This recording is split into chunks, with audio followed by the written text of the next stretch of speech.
માનકુવા વાત કરતા શ્રીએ કહ્યું, કચ્છમાં માનકુવા ગામ આવે ત્યાં મહારાજ સ્વામિનારાયણ ભગવાન વાત કરે છે. સંતો હરિભક્તો અક્ષરધામનું સ્વરૂપ છે. અહીંયા તો આખું ફરીથી આ અક્ષરધામના સ્વરૂપ આવો અભણ, કુરૂપ, કદરૂપા, ગરીબ, બુદ્ધિ વગરના આ અક્ષરધામનું સ્વરૂપ જો કોણ કહે છે? ત્યાંથી આપણે અત્યાર સુધી બધી વાત કરી, કહેનાર કોણ છે? માનવું જ પડે. તો ડાપણ ના ચાલે. આપણે જે રીતે મનાય એ ઉપાય કરવો, શંકા ના નાખવી સામે. ભગવાન કહે પણ મને લાગતું નથી આ ભગવાન કંઈક કયા અર્થમાં કહે એ બધું બાજુ મૂકી દો. પાછું શોર્ટકટ બિલીવ, બસ વિશ્વાસ. બાકી આ બુદ્ધિ આ ડૉક્ટર કહે આપણે હા પાડીએ, ડૉક્ટર તમને આ છે, કેન્સર છે, આ છે, હવે શું કરું? બસ સીધું ના ડૉક્ટર કેન્સર નથી, તમે મને છેતરો બોલે. હવે બતાવો મારે શું કરવું, એટલું જ. હા, ડૉક્ટર કોઈ આર્ગ્યુમેન્ટ કરતો નથી. બરાબર, પ્લેનમાં બેસાડે ને તો પટ્ટો બાંધે તરત જ. કોઈ આર્ગ્યુમેન્ટ કરતું નહીં. ભાઈ કારમાં તો બરાબર છે પટ્ટો, પ્લેનમાં તો પ્લેન હાલે ચાલે છે કે ક્યાંક ઊભું છે ખબર ના પડે, એટલું સ્ટડી હોય છે. તો બેલ્ટ બાંધો, વિચાર કર. અને ઓલા 6 જણ તો ફરતા હોય છે, તમને બેસાડી દે 400 સીડાવાનું, અને ઓલા 6 તો they are moving all the wise. તો એમને કેમ લાવવું ના પડે? કોઈ આર્ગ્યુમેન્ટ કરતો નથી. અમે પ્રેસિડેન્ટ હોય ને, અમે બાંધીને બેસી જાય 6 નંબરનો. તે વખતે પ્રેસિડેન્ટ પણ હું ના લાવે વચ્ચે. નો, તું પેસેન્જર છું, અત્યારે પ્રેસિડેન્ટ નથી. તો જેવું તો અહીંયા આપણે આ કોઈ આર્ગ્યુમેન્ટ નહીં, પારવાનો વિચાર કરો બસ. હાવ.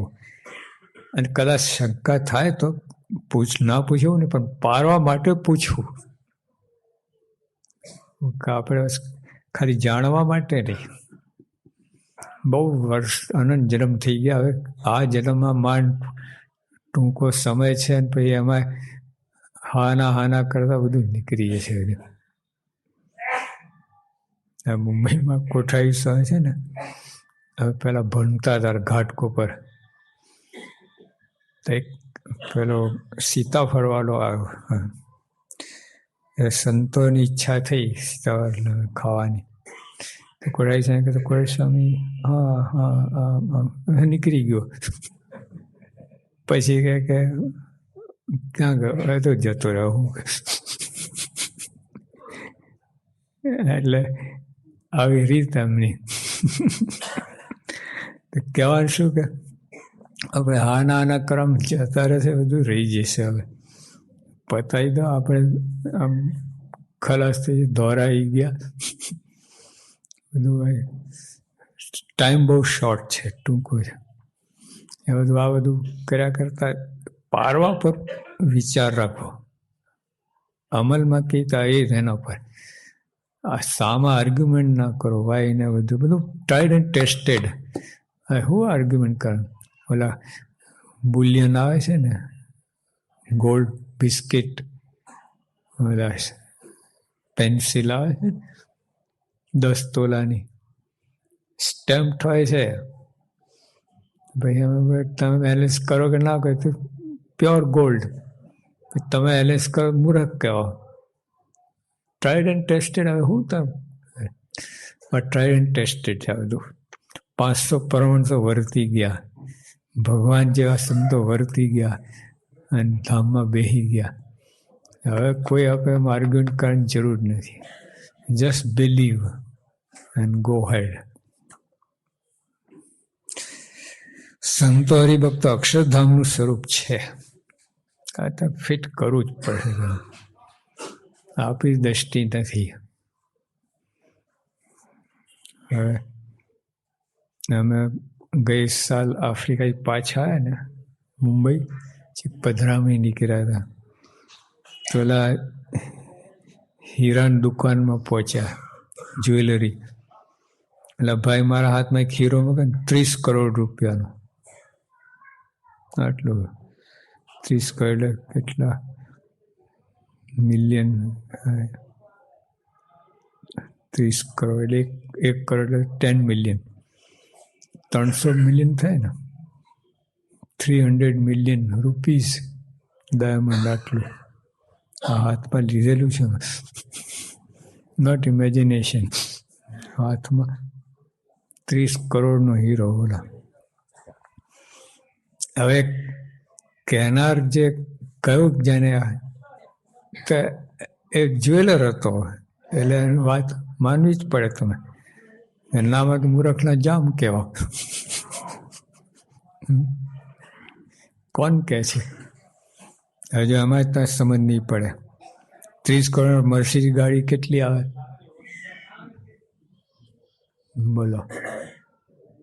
60 ગાડી આવે. એને 60 મર્સિડીઝ ગાડી છે, કોઈ ના પાડી શકે એમ છે? 6000 બાઇક આવે છે ને, હોન્ડા 6000, અને 80,000 સાયકલો, 80,000 સાયકલ. હું ના માનું. આમાં ક્યાંથી આવે 80,000 સાયકલ? તારા બાપને માનવું પડે એમ છે. તું કોણ? બોલો, છે કે નહીં? 80,000 સાયકલ છે કે નહીં? દેખાતું છે અંદર. તમારે એવું છે, આ અક્ષરધામનું સ્વરૂપ બધા છે. તમને દેખાય કે ના દેખાય, ઇટ્સ યોર ફોલ્ટ. અંદર છે, અક્ષરધામના સ્વરૂપ જ છે. કોનો કોન્ટેક્ટ થયો? ઓલા ખાલી લોખંડ હોય છે ને, જો મેગ્નેટ ટચ થાય તો એ મેગ્નેટ થઈ જાય છે. મેગ્નેટિક ફિલ્ડમાં જેટલા આયન પીસ આ બધા મેગ્નેટ થઈ જાય છે. આ ડિવાઇન ફિલ્ડમાં જે આયન સંગ બધા ડિવાઇન થઈ જાય. અક્ષરધામ સ્વરૂપ બની જ ગયા. તમે ના પાડો, હા પાડો, બધું તમે કોણ પૂછે છે? ગોથા ખાઓ ના પાડો, મને ક્યાંક કામ થઈ જાય. એટલે મહારાજ કહે કે આ સંતો હરિભક્તો અક્ષરધામનું સ્વરૂપ છે. હજુ આવું મનાય તો ક્યાં ઈર્ષ્યા અને માન ને અભાવ ક્યાં હોય? આટલું મોટો પ્રોબ્લેમ અત્યારે આ જ છે. આપણે સત્સંગની અંદર મહિમાની ખામી છે. જેવો મહિમા છે એવું જાણતા નથી. એટલે બધા ભાવ ગુણ ને માન ને ઈર્ષ્યા ને ખટપટ ને એકબીજાને દોષ આરોપણ ને આરસ ને પ્રમાદ ને આ લોક પ્રધાન તેનું કારણ જ છે. મહિમા નથી. જો પૈસાનો મહિમા છે તો માણસ શું નથી કરતો? ગરજે ગધેડાનો બાપ કહે છે. ગરજે છે કે નહીં? હવે છે ને લંડનમાં ભાસ્કરભાઈ હતા, નૈરોબી વાળા, ખ્યાલ હોય તમને. તેમને ઓલો કોન્ટ્રાક્ટ મળેલો, ઓલા રોડમાં ઓલું રેલિંગ બનાવે ને, ઓલા રોડની અંદર બાજુમાં રેલિંગ હોય, ઓલા સ્ટીલના પેલા લાંબા લાંબા, એનો કોન્ટ્રાક્ટ મળ્યો હતો. હવે એમના એક ભાગીદાર હતા, ઇંગ્લિશમેન હતો. મને સ્વામી કહ્યું કે તમે જી આવો ખાતમુહૂર્ત માટે. ત્યાં ગયા તો ઇંગ્લેન્ડની માટી કાળી છે, black. People are white, soil is black. એકદમ વરસાદ પડેલો એટલે બધું કાદવ થઈ ગયેલો.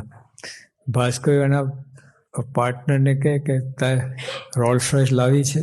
ઓહ ડેફિનેટલી, સર્ટનલી. તે સોઈન પગે લાગે. વોટ? પછી ભાસ્કર કરી બતાવ્યું, પંચાંગ પ્રણામ કહ્યું ને, તો લોકો કે I have to do it. હા, રોલ્સ રોયસ લાવી છે. કરવા ગયો ને પડ્યો આમ બધું કાદવરું થઈ ગયું. રૂમાલ કાઢીને આમ લૂછ્યું, ત્યાં પાણી હતું નહીં ધોવા માટે, બધું આખું બ્લેક બ્લેક થઈ ગયું. જો ગરજે, હા, રોડ સાઈડ જોઈતી તો બધું કર્યું. તો આ લોકો પગે લાગે વાત કરે, જોઈતું હતું. એટલે એવું છે. તો આપણે સત્સંગની ગરજ નથી, આપણને તકલીફ આ છે. એમને ગરજ છે, એ આપણને પકડી પકડીને સત્સંગ બાજુ ખેંચી લાવે. આપણે તો બિંદાસ આવે તો આવે, ભગવાન ગરજ હોય તો આવે, આપણે કંઈક છે જ નહીં. કેટલા દારૂ કહેવાય, કેટલા કેવા ભગવાન, અને આપણી કેટલી ગરજ રાખે છે. કેટલા બધા સત્સંગ કરાવે છે, કેટલા યોગી આપણા જેવા પુરુષ કેટલો દાખલો કરેલો એમ. આ તો આ મનુભાઈની જ વાત છે ને. યોગી આપ પહેલાં તમને મળ્યા હતા, સૌથી પહેલાં વડતાલ. તો સ્વામી પૂછ્યું અમને, બીડીની ફૂંકો છો? હા કે રોજ 50. સાહેબ કે બંધ ના કર. ના ના, અમે તો ખેડૂત છીએ, અમે તો જોઈએ જ, આ પાવર એમાંથી આવે. સાંઈ કે બહારનું ખાવ? હા કે રોજ ડુંગળીના ભજીયા ખાવા જ પડે મારે, ના ચાલે. તો બધું કરતું મને એ કે સાહેબ કોઈ મૂકવાનું બંધ કરીને વાત ના કરો, બીજી વાત કરો. તો તમે જે કરતા કરવા દો. સાહેબ કે શું હવે કરવું? સાહેબ ત્યાં વડતાલ મંદિર, તેમની લાતી હતી, ત્યાં એ રોજ મંદિર દર્શન જશો? તો હા જઈશ, એ કરીશ. ત્યાંથી શરૂઆત થઈ. બોલો હા, એ કેવા થઈ ગયા. ગરજ કોને હતી? એમને યોગી બાપા. હા, બધાને એક એક જણા ઇતિહાસ છે આવી રીતે. એમને દાઢીમાં હાથ નાખી નાખીને કરાય. તો હવે આપણે ગરજ રાખવાની, જલ્દી કામ કરવું ને. હવે આપણે ગરજ રાખવાની, આપણે સમજીને સ્વામી કે પણ કરવા લાગો. જો ડૉક્ટર કે એમ કરે તો જલ્દી રોગ મટે. ડૉક્ટર સામો થાય તો આર્ગ્યુમેન્ટ કરે તો આમ નો ડૉક્ટર આમ તમે જતાં પોતાની ફાર્મસી હોય, અંદર 1000 ટાઈપ્સ ઓફ મેડિસિન હોય. તમે માદા પડો તો ડૉક્ટર પ્રિસ્ક્રાઇબ, નોટ યુ. પોતાની ફાર્મસી હોય છે તો you can't take any by yourself. Pharmacy હોય ને તો તમે પોતે દવા ના લઈ શકો, ડૉક્ટર કે એ જ દવા લેવાય. હવે ડૉક્ટર એક પૈસો ભાગ નથી અંદર, તો એનું ચાલે છે. હા, તો અહીંયા કેમ આવું? તો જો આપણે બધા નાનપણથી એને આપણે બધા છે ને એવા ટેવા. ડિટ્રોઇટમાં મુકેશભાઈ છે, એનો દીકરો અક્ષર. પછી એને વાત કરે ને, મને વાય દેખ વાય, 1 કલાકને 100 વખત વાય કર્યું. એને મેં નામ જ મિસ્ટર વાય પાડી દીધું. એ mister Y come here, mister Y come here. એટલે આમ પછી અમે કહ્યું કે ભાઈ આ પ્રમુખ સ્વામી છે ને, એ ડિવાઇન, વેરી હોલી મેન. નો, કેમ? અમારા પ્રિન્સિપાલે કહ્યું કે don't believe in human beings. તમે કહા હ્યુમન બિંગ નથી આ? નો, હી અપિયર્સ હ્યુમન. મને જ્યાં દેખાય એટલે હું તો એવી રીતે મને. આપણે બાળપણથી સમાજમાં, ઘરમાં બધી ટેવાઈ ગયા છે ને બુદ્ધિનો ઉપયોગ કરે. એમને માનીએ જ નહીં. હવે અહીંયા બહુ તકલીફ કરે સત્સંગની અંદર. હા, બહુ તકલીફ, બુદ્ધિ આડી આવે. એટલે અહીંયા અને કહે છે એવું કંઈ નથી, બુદ્ધિ તો લડાવ જો મળશે બધું, પણ ના લોઅર સ્કેલમાં નહીં આવ્યા. સમજણ પ્રથમ તે કેજીમાં હો અને પછી ઓલા કોલેજનું પીએચડીનું પાનિયા બુક ફેરો તો એમાં ક્યાંથી ગમ પડે? યુ આર રાઈટ, તમે કેજી છો, તમે ખોટા નથી, પણ તો લેવલ નથી. હા, લેવલ નથી તમારું. એટલે આ કક્ષા આવો તો પછી કહેવું જ નહીં પડે. પણ ત્યાં તો ત્યાં બિલીવ કરવું પડે. જ્યાં સુધી આ PhD લેવલમાં ના ત્યાં સુધી કેજી સ્ટુડન્ટ હોય તો એનું બધું માનવું પડે જો જલ્દી આગળ આવવું હોય તો. સંતો હરિભક્તો અક્ષરધામનું સ્વરૂપ છે. જો તેનો અભાવ આવે તો જ્યાં કાળનો પ્રવેશ નથી એવા અક્ષરધામમાંથી પણ પડે છે. ને જો આપણે સત્સંગી થયા કેટલા વર્ષથી સત્સંગ કરીએ છીએ, હજુ અમુક લેવલ પહોંચ્યા પછી આગળ નથી વધતા. પહોંચ્યા બસ પછી અટકી ગયું. પછી આગળ એક ઇંચ ખસતા દમ નીકળી જાય. આ લોકો 50% તો આમ આવી જાય અભ્યાસમાં, પછી 60% જરા થોડું કોન્સન્ટ્રેટ કરવું પડે. પછી આગળ જેમ જેમ આવે ને ડબલ ટાઈમ જોઈએ. 60માંથી 65 લઈ જવા માટે ડબલ ટાઈમ જોઈએ. 3-6 કલાક અભ્યાસ કરવો પડે. 65માંથી 80 પછી 0.1 લાવ વધારે કરા. જેમ રનર હોય સ્પ્રિન્ટર 0.1 સેકન્ડ પણ કેટલી પ્રેક્ટિસ કરતા આવે, નથી આવતું. એમ આગળની વાત તો પણ આટલે તો આપણે આવી ગયા છે 50%. તો હવે આગળ માટે પ્રયત્ન કરવો પડે. સ્વામી કહે છે પહેલાં ફર્સ્ટ બિલીવ. જો તમે વિશ્વાસ નહીં આવે પછી ગમેલું કરશો ને તો નીચે આવશે બધું બિલ્ડિંગ આખું. વિશ્વાસ, જો સ્વામિનારાયણ ભગવાને કહ્યું કે અતિશય દ્રઢ વિશ્વાસ ને અતિ દ્રઢ શ્રદ્ધા તો દેહ છતાં પ્રભુ થઈ જાય. વિશ્વાસ છે આપણને, પણ દ્રઢ વિશ્વાસ નથી. વિશ્વાસ છે, દ્રઢ વિશ્વાસ નથી. આમાં અતિશય દ્રઢ વિશ્વાસ તો સુપર ક્વોલિટી બન્યું, એ તો છે જ નહીં આપણને. એની જરૂર છે આપણે. અભાવ લેનારો અક્ષરધામમાં જઈ શકતો જ નથી. એલો આ વાત થઈ. સ્કૂલમાં હતા ને, એક જાડિયો હતો ટફી. બધા ટફી કેમ જાડિયો કંઈક બોલાવે ને. પછી કઈ એરોપ્લેન જતું હતું ને, છોકરા પેલા જાડિયો તું આ પ્લેનમાં બેસું નીચે આવે તૂટી ફૂટી. એ કહે કે હું બેસું તો ઉપર પ્લેન ઉડે જ નહીં, નીચે આવે ક્યાંથી? It won't go up, how will come down crash. વેટને લીધે ઉપર જશે જ નહીં પ્લેન. ત્યાં લખાણ લીધે અક્ષરધામમાં જશો પછી પાછળની વાત છે ને, ક્યાંથી જશે? સ્વામી શાસ્ત્રીમાં જ બેઠા હતા, એ હરિભગત આવ્યા. સ્વામી પગે લાગીને પાછળ બેસવા ગયા. પેલા અહીં બેસને, આ જગ્યા ખાલી છે અને મારા જેવું જેને જ્યાં ઘટે ત્યાં બેસવું, તો તું તો આગળ બેસો એવું છે. સ્વામી એની સાહેબ મારે નહીં બને. લો હજુ એ પૂરો ઓલો બોલી ઉઠ્યો, એ બેસે હું ઊભો થઈ જઈશ એવું સમજે છે એના મનમાં. હું કઈ ભાજી મોરા છું? એ બેસી ગયો, હું ઊભો થઈ ગયો. લો સહેલા તમે અક્ષરધામમાં શું કરશો? બોલે કે હું પેલો કોર્નરમાં બેસતો, કે પેલા ખૂણામાં બેસીશ. લો અક્ષરધામમાં ખૂણો જ નથી. કઈ મકાન છે હું તો એવું માનો છું? અક્ષરધામ અનંત અપાર ભૂમિકા છે, તે ખૂણી કંઈ છે જ નહીં. સાહેબ ત્યાં લખણજી પેલા અક્ષર જશો પછી ખૂણીની વાત છે ને. જો આવું હોય ક્યાંથી જાય?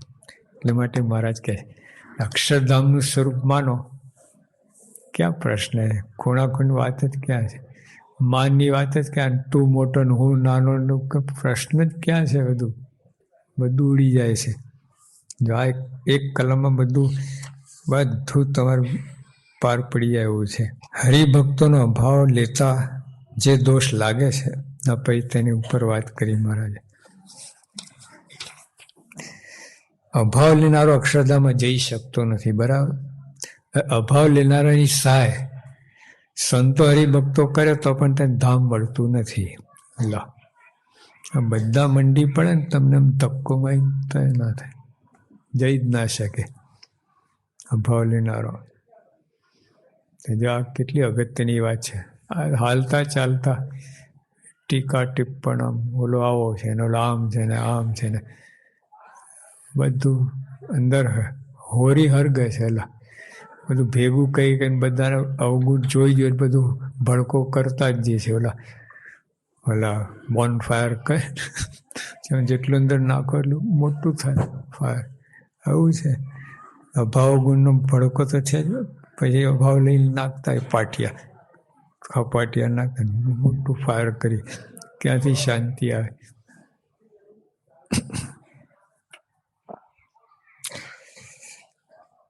તેની સહાય બધા સંતો કરે, હરિભક્તો કરે તેને તો પણ તેને ધામ મળતું નથી. અભાવનો દોષ બધા દોષોથી અધિક છે. હરિભક્તોનો અભાવ લેતા જે દોષ લાગે છે તેઓ તો કામ, ક્રોધ, લોભમાં પણ નથી. ચાલો તમે લોભ છે, તમે લોભ કરો તો 1 લાખ રૂપિયા દંડ, ક્રોધ કર્યો 1 લાખ રૂપિયા દંડ, પણ અભાવ લીધો ને કરોડ રૂપિયા દંડ. હા, બધા દોષ કરતા ચડી જાય. અભાવ તો કરોડ રૂપિયા દંડ. સમજાવવા માટે ભક્તમાં અવગુણ ન પરઠો ને દોષ દેખાઈ જાય તો તત્કાળ સમાવી દેવો. પાણી લાવીને ઓલવવું, ભડકો ના કરવો, હોરી ના કરવી. અંદર નાક કરે ને હોરીમાં વધારતા જ પાણી લાવીને ઓલવવાની વાત છે. જરાક કોઈનો અભાવ હોય ને તત્કાળ સમાવી દેવું. આગળ મોટો ઝાડ થાય એવું ના કરવું. જેથી અભાવનો બીજ હૃદયમાં ક્યારે પ્રગટે નહીં. અને બીજ અંદર વાવવું જ નહીં, પછી આગળ વાત ક્યાં થાય. જે એકવાર ભવાઈ ગયું, બી પડ્યા અંદર, ઝાડ થયું, પછી તો રોકવું મુશ્કેલ. એટલે કૂવામાં ઓલા પીપળા ને બધા ઝાડ ઉગતા હોય છે. આપણા નરિયામાં ખૂણે ખાંચરે પીપળા ને પેલા વડનું ઝાડ ઉગે. તત્કાળ તોડી બરાબર, પણ જો ના તોડે તો પછી કૂવો તોડી નાખાય. ખબર છે ને, મૂરિયા એટલા જબરા થાય ને આમ તડ પાડી દે, એ કરી નાખે. ભાવગુણ એવું જ છે. તત્કાળ ના તોડે ને તમને તોડી નાખે. પછી સત્સંગમાંથી જવાનો વારો આવે